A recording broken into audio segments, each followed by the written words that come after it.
I just assumed I was going to start this episode off by talking about National Signing Day and how BC had done and some of the things Jeff Hafley had talked about. But then a little old team called the Boston College men's basketball team goes out and shocks the world with a win over number 21, Virginia Tech. We're going to get into all of that and more on today's Locked On BC. You are Locked On Boston College, your daily podcast on the Boston College Eagles, part of the Locked On Podcast Network, your team every day.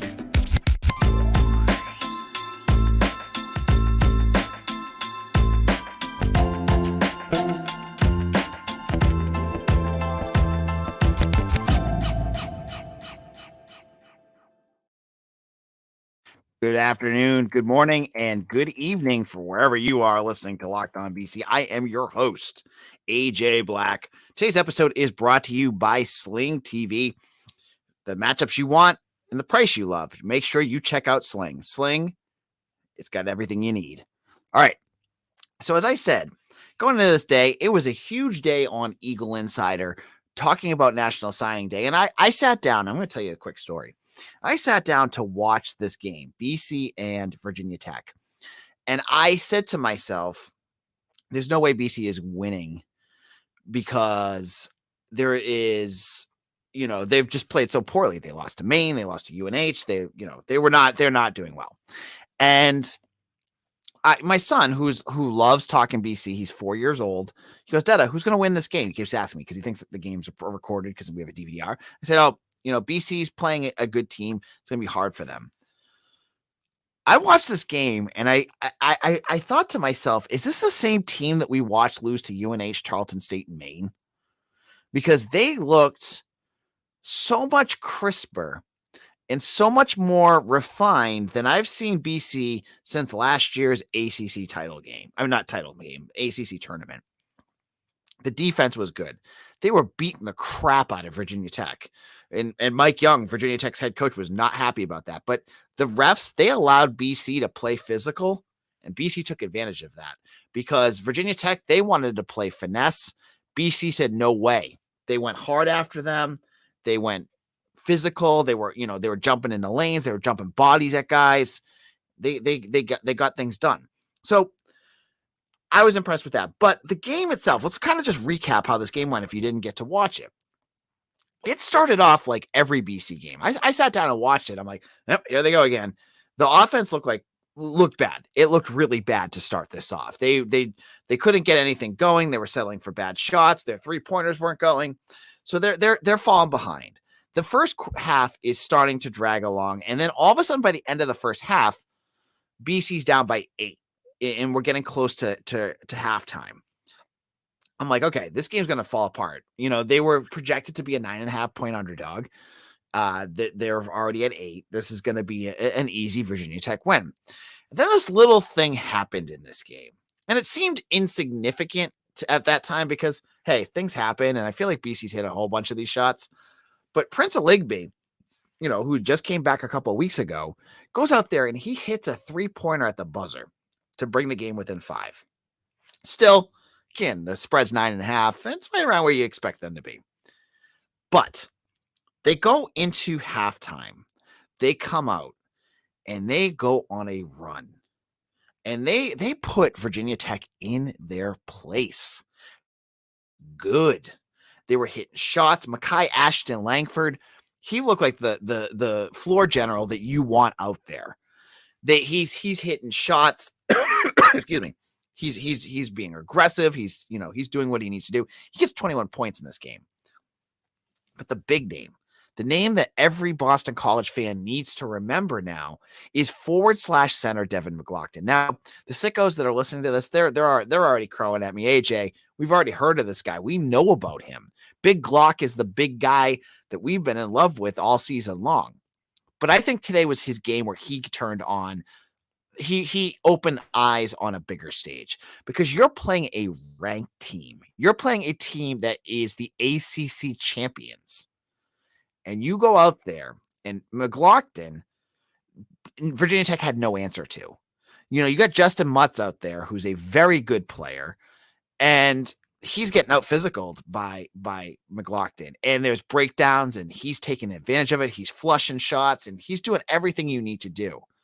He is that old school BC player. Al Skinner would have loved Devin McGlockton because this guy could do a ton of things for you. He's hitting big shots. But the game, so BC jumps out to, I believe it was a 9-point lead at one point. They're really, stepping on Virginia Tech's throat. Is 4 minutes left in this game. And you're thinking, okay, this is it. BC has this game in control. But you'd be foolish because if you don't, you got to remember this is still Boston College basketball. That lead dwindles very quickly to BC now down by 2 after Virginia Tech gets a 2-point play. 49 seconds left in this game. Like, you're now in the mode where you have to hit a shot to tie it. And I don't know. I'm so skeptical about this team and their offense that every time they pick up the ball to do something, I'm expecting the ball to go off someone's leg. They're going to take a bad shot. I mean, there were a lot of bad shots in this game. They shot 41%, so it's not terrible, but there were some really bad shots at different points. But BC's down. Makai Ashton Langford hits a difficult layup to give BC back into this game and tie it up. Virginia Tech has a chance with seconds remaining to take the lead, and they got 2 good shots. One of them, got to give credit to CJ Penna for making some really good defense and not fouling him. But that second shot on the offensive rebound, I think everyone was holding their breath on that one. So the game goes to overtime, and BC, they credit to the Eagles, they look good. And the hero of overtime, there were some big shots out there. Makai Ashton Langford was obviously the big hero. He had a 3-pointer from Newton that really put the game on ice.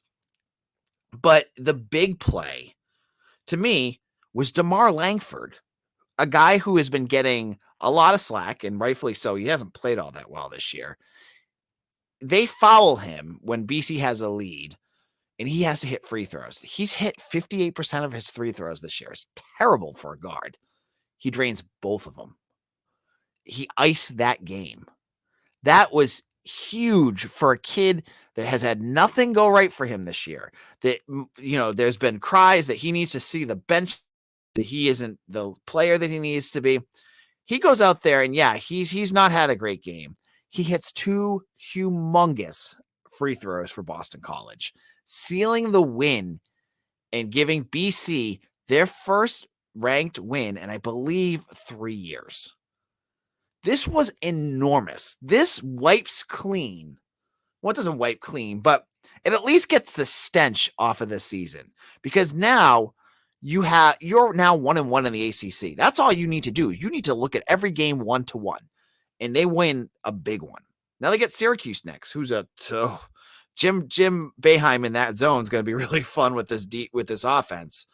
But John Mita Perrell kind of hinted at it. You might also be getting Quentin Post back, which would be humongous for this team. So congratulations to BC basketball. This was a gritty win, and it's unfortunate for them. I mean, you can see it in the picture on our screen right now. The place was dead. And maybe that was part of the reason they won. They played a Conte Morgue, and it seemed like more fans were there for Virginia Tech than BC. But maybe this win again will kind of help get people to forget about the UNHs and the Mains and think about, okay, this team is starting to build some momentum again. Let's get behind them. We'll have to wait and see. Now, in a moment, we're going back to football, getting into National Signing Day. I know a lot of folks have a lot of thoughts about what's going to happen there.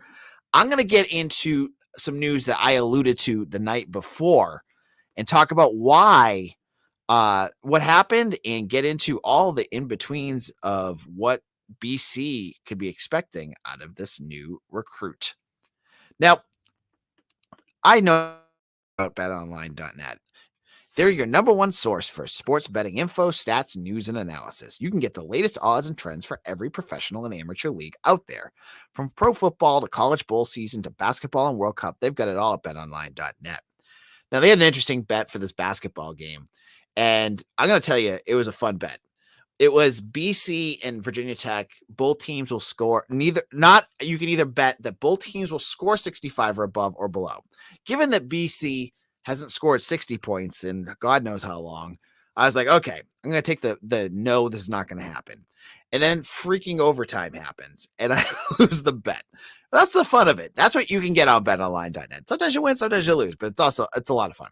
If you love sports podcasts, you can find those as BetOnline as well. We're always the fastest and easiest way to get your betting info. Head to the website today or use your mobile device to learn more. BetOnline, where the game starts. Locked on BC, AJ Black here. Thank you all for listening. And if you are we've had in the last 24 hours, 15 new subscribers to Locked on BC's YouTube channel. And I want to thank each and every one of you that added us to your feeds, because this is a big deal to us. We're getting closer and closer to 1,000, which means we can, make money off our podcast. And, I do this every single day, and hey, every dime can help. So if you haven't done so already, what I would love for you to do is hit that subscribe button on Locked on BC right now. Do that. It takes 10 seconds. Hit the little bell too if you want to get into the comment section, and join us as we talk BC sports throughout the winter and all through the year. Now, on yesterday's show, I alluded to BC having some news, and I couldn't go out with it because I had to wait for the kid to announce. Sometimes when you're in this position, you get news, but you can't go out there and tell it. And that's tough.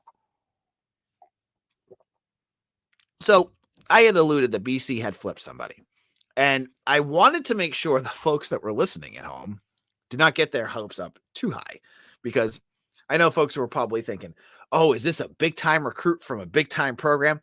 And I knew it wasn't. And I didn't want you guys to think that, but I was like, it's still a solid player. Now, as you have listened to this, if you're not from this area, you listen to my voice, and sometimes you notice I get into Boston accents. I am from the Boston area, and I've done a lot of, voice work and different things on stage and other things. I've tried to mash it down a little bit, but it still comes out. But one thing I know as a Boston, a citizen of Massachusetts, is how good Catholic Memorial is. Now, this team has won, I think it's like some absurd amount of games in a row. I know they won 2 Division II Super Bowls in a row. And they have become the go-to place for recruits in this state right now.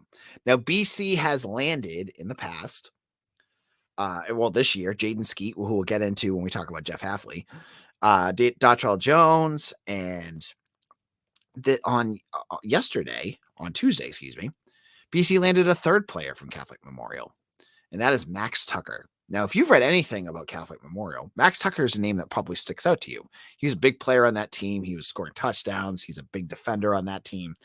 He's a 6'1" cornerback.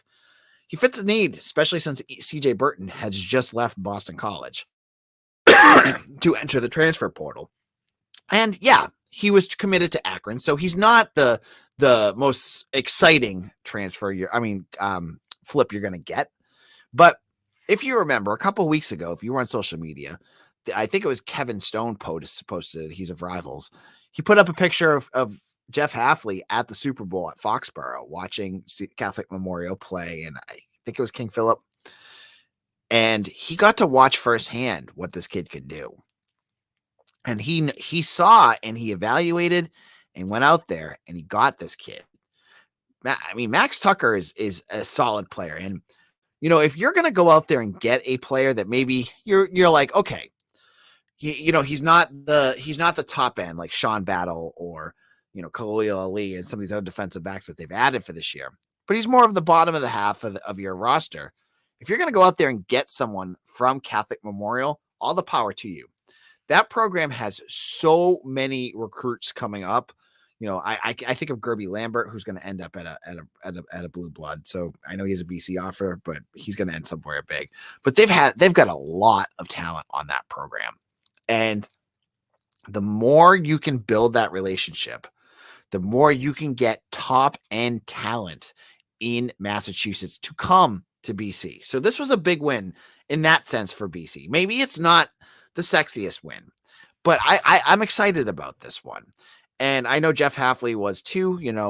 He took his time. He did his evaluation. He went in there and when, just like with BC, if like an Alabama head coach wanted to go out, if Saban wanted to go grab somebody from BC, BC is going to be helpless to stop it. Usually it's going to be the same thing here with Akron and BC. Like if BC wants to go out there and grab a kid, especially a kid from Massachusetts, to not go to Akron, it's not going to be much of a challenge there. So good win. And it kind of wraps up a big Tuesday that we talked about, where you added Kari Johnson from Arkansas and George Rooks from Michigan. So you added 2 transfers and a player.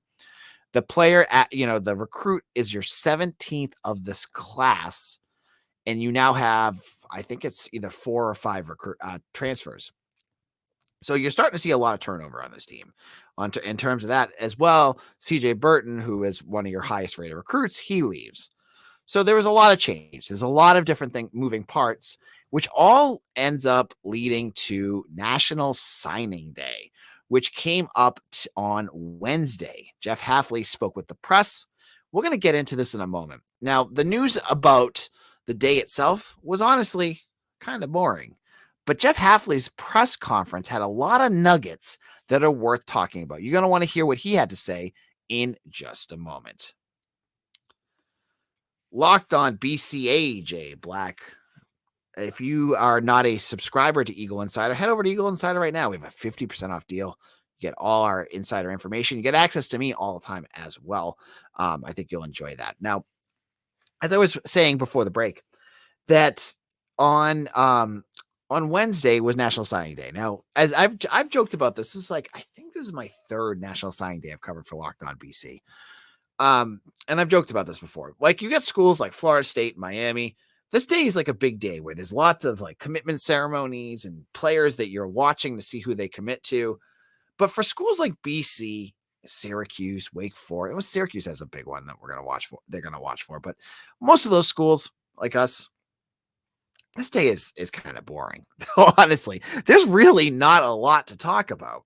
The only things that you look for on National Signing Day is like either a surprise commitment, which happens once every 3 years, I feel like, for BC, or a decommitment. Like maybe like they, when BC starts tweeting out all the kids that have signed their letter of intention, you're like, oh, why is that kid not on there? Jamal Hood of St. Francis Academy was one last year, and there's always at least one. This year, there was literally nothing. It was like BC goes into this National Signing Day with 17 commitments on 247. You go and you can find 17 players. Max Tucker was the last one to announce. On Wednesday morning, you start the day off and all the East Coast kids, so like 14 of the 17 signed like almost immediately. And then you're just waiting for Reed Harris and Falahe Poa of Bishop Gorman to sign. They sign. It's all over. That's it. Okay, so for me, it's like there's no news. There's no flips. There's no surprises. There's nothing. You don't even get to know about the transfers because they can't even sign yet. I don't know the details of when they can and can't sign. Hafley brought it up in his press conference, but you're just waiting. There's nothing to talk about. And honestly, I was talking to Mitch about it. They had their press conference after, and I'm like, okay, I'm not going to bash the press that cover, because I work for 247. So I talk about recruiting and I talk about it with you guys a lot. That's something I cover. The Herald and the Globe, they don't get into the nitty gritty. Dan Rubin of BC Eagles, that's not his jam, right? These guys, they cover other things. But so when all those guys, the newspaper guys and BC Eagles and folks that don't cover recruiting, and I can't go because I have my day job, they're going to this press conference. I'm like, they're not going to ask anything. They're going to ask stupid questions or questions that I just don't care about. And to their credit, I thought there was some really interesting questions. Now, for the folks, the person who asked the question, my eyes rolled so hard back in the back of my head that I was like, what? When they asked Jeff Hafley about how he built a fence around Massachusetts, I scoffed so loud when I heard that I almost choked. Because BC had one of the top 9 recruits in Massachusetts, 2 of the top 10. Not really a fence. If there's a fence, there's huge holes in it that Clemson and Georgia and Penn State and Notre Dame and all these other schools are just barging through. So I kind of laughed at that. But Jeff Hafley then kind of went through, and I thought there was some really interesting comments that he talked about. First of all, the big name that he brought up that we don't really talk about a lot on this podcast was when he was talking about the state of Massachusetts was Jaden Skeet. Jaden Skeet is, again, we're talking about Catholic Memorial, as a wide receiver from Catholic Memorial. Jeff Hafley brought him up specifically as a kid that he has really high expectations from. Now, Skeet was, I think, like 8th or 9th in the top 10 in Massachusetts.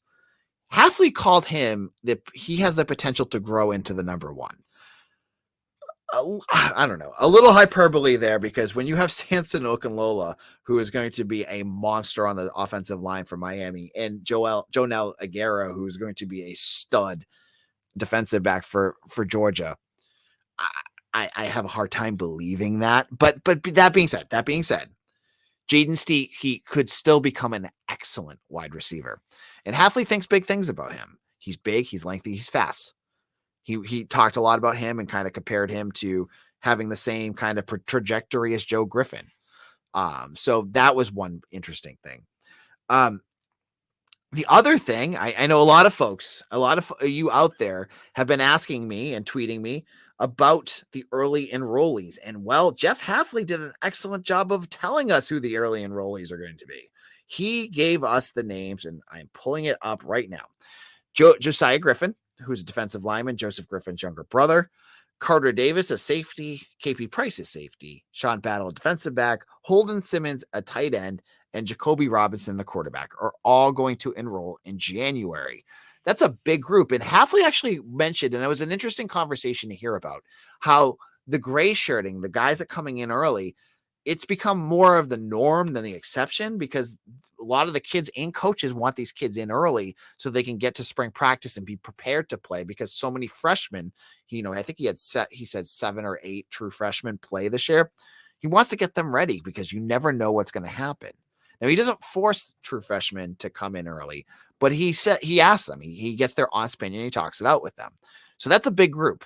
And that's not, I got the sense too, he kind of alluded to, that's the ones he had in front of him. He might've missed somebody and he apologizes. So there might be another name that is also enrolling early as well. Okay. That was interesting. He also talked about Christian Mahogany, the offensive lineman coming back. I thought it was really interesting that he just like Pat Narduzzi, who brought up the whole NIL thing, Hafley, I thought, did a better job of talking about it and not sounding like a sourpuss like Narduzzi did. He mentioned that, he would be naive to think that that Mahogany wasn't getting phone calls like Zay Flowers did last year, but it shows the kind of character that Mahogany is. So he's going to stay and get his education, and he's playing for his teammates. It was really kind of interesting to hear him talk about that.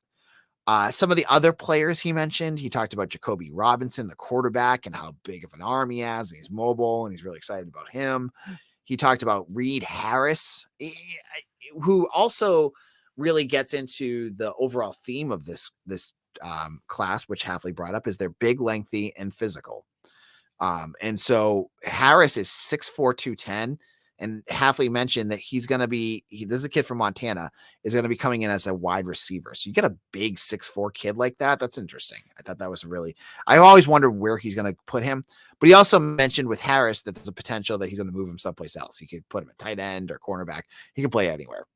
And then finally, he talked about the transfer portal. This is he had comments about the transfer portal that I thought were really interesting. Kevin Stone asked a great question, asking him if he's changed his philosophy, because Hafley has said over and over again he doesn't want to live in the transfer portal. And Hafley responded, I thought, with the right answer, and what I kind of can see where he's going with it, which is he's not living in the transfer portal. However, he's building with the class of 17 that he has, the 17 kids that committed. And, identifying needs that he has on his team, that he needs older players to fill. And that's what he's getting in the transfer portal. He's looking for guys that fit their culture, for guys that are fitting what they need to do. So it was an interesting conversation. It's 30 minutes. If you have a commute tomorrow, go and listen to it. I mean, there's some really good stuff by Hafley. and kind of gives you a better understanding of what he's going through. Now, as I said, some of his stuff I didn't agree with, like the stuff about Massachusetts. He's not killing it in Massachusetts. He's struggling here.